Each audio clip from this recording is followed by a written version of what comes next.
यह video UP पेट syllabus के अंतर्गत दिए गए टॉपिक विधायी संशोधन तथा ब्रिटिश इंडिया एक्ट 1935 पर आधारित है। पहला पॉइंट दिया गया है, ब्रिटिश सरकार ने कंपनी में व्याप्त भ्रष्टाचार एवं कुप्रशासन को दूर करने के लिए 1773 ईस्वी को रेगुलेटिंग एक्ट पारित किया। रेगुलेटिंग एक्ट 1773 के द्वारा सर्वप्रथम कलकत्ता में एक सर्वोच्च न्यायालय की स्थापना की गई। इसमें एक मुख्य न्यायाधीश तथा 3 अन्य न्यायाधीशों की व्यवस्था की गई थी।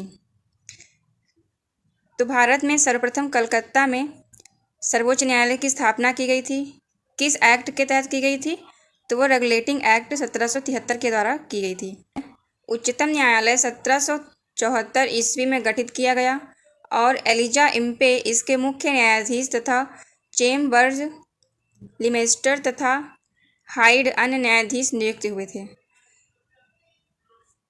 तो उच्चतम न्यायालय के पहले मुख्य न्यायाधीश कौन थे? Sir Elijah Impey. 1786 के अधिनियम के अनुसार विशेष व्यवस्था में गवर्नर जनरल को अपनी परिषद के निर्णयों को रद्द करने तथा अपने निर्णयों को लागू करने का अधिकार भी दे दिया गया। कॉर्नवालिस जिला कलेक्टरों को अधिक शक्तिशाली नहीं बनने देना चाहता था, अतः उसने शक्ति के पृथक्करण सिद्धांत को अपनाया। ईस्ट इंडिया कंपनी के भारतीय व्यापार के एकाधिकार को 1813 के चार्टर एक्ट के द्वारा समाप्त कर दिया गया था। 1813 के चार्टर एक्ट द्वारा भारत में शिक्षा पर 1 लाख रुपए वार्षिक खर्च करने का प्रावधान किया गया था। चार्टर एक्ट 1833 द्वारा कंपनी के सभी वाणिज्यिक अधिकार समाप्त कर दिए गए तथा उसे भविष्य में केवल राजनैतिक कार्य ही करने थे। 1833 के अधिनियम द्वारा बंगाल का गवर्नर जनरल अब समूचे भारत का गवर्नर जनरल बन गया। 1833 के अधिनियम द्वारा कानून बनाने के लिए गवर्नर जनरल की परिषद में एक कानूनी सदस्य चौथे सदस्य के रूप में सम्मिलित किया गया। नेक्स्ट पॉइंट दिया गया है, 1858 के भारत सरकार अधिनियम द्वारा भारतीय प्रशासन का नियंत्रण कंपनी से छीनकर ब्रिटिश राजमुकुट को सौंप दिया गया।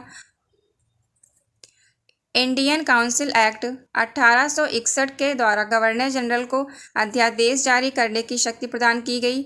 ये अध्यादेश अधिकाधिक 6 माह तक लागू रह सकते थे।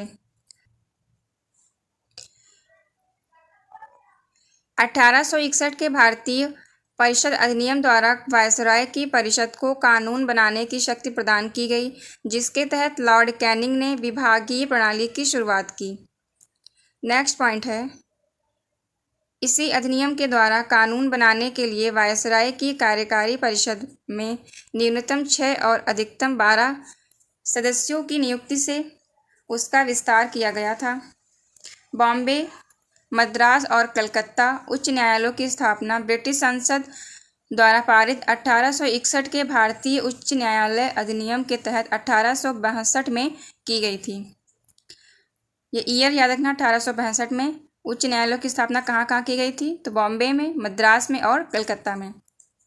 नेक्स्ट पॉइंट है, मॉन्टेग्यू चेम्सफोर्ड की संस्तुति के आधार पर ही वर्ष 1922 से सिविल सेवा परीक्षा इंग्लैंड एवं भारत में एक साथ आयोजित की जाने लगी। भारत में प्रांतों में द्वैध शासन का प्रारंभ मॉन्टेग्यू चेम्सफोर्ड सुधारों से प्रारंभ किया गया, जिसे भारत सरकार अधिनियम 1919 कहा गया।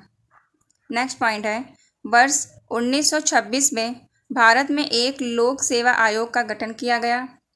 1935 के अधिनियम के तहत लोक सेवा आयोग के स्थान पर संघीय लोक सेवा आयोग का गठन हुआ।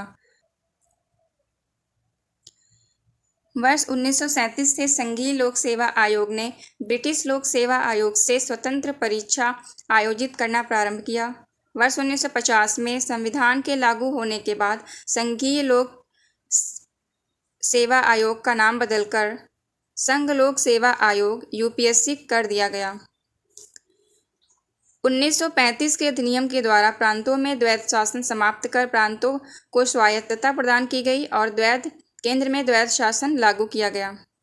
भारतीय राष्ट्रीय कांग्रेस ने अपने लखनऊ अधिवेशन 1936 में भारत सरकार अधिनियम 1935 को अस्वीकार किया गया था। पंडित जवाहरलाल नेहरू ने भारत सरकार अधिनियम 1935 को गुलामी का अधिकार या दासता का आज्ञा पत्र बताते हुए उसकी कठोर आलोचना की थी। फ्रेंड्स, नेक्स्ट वीडियो में हम नेक्स्ट सिलेबस के नेक्स्ट टॉपिक को कवर करेंगे।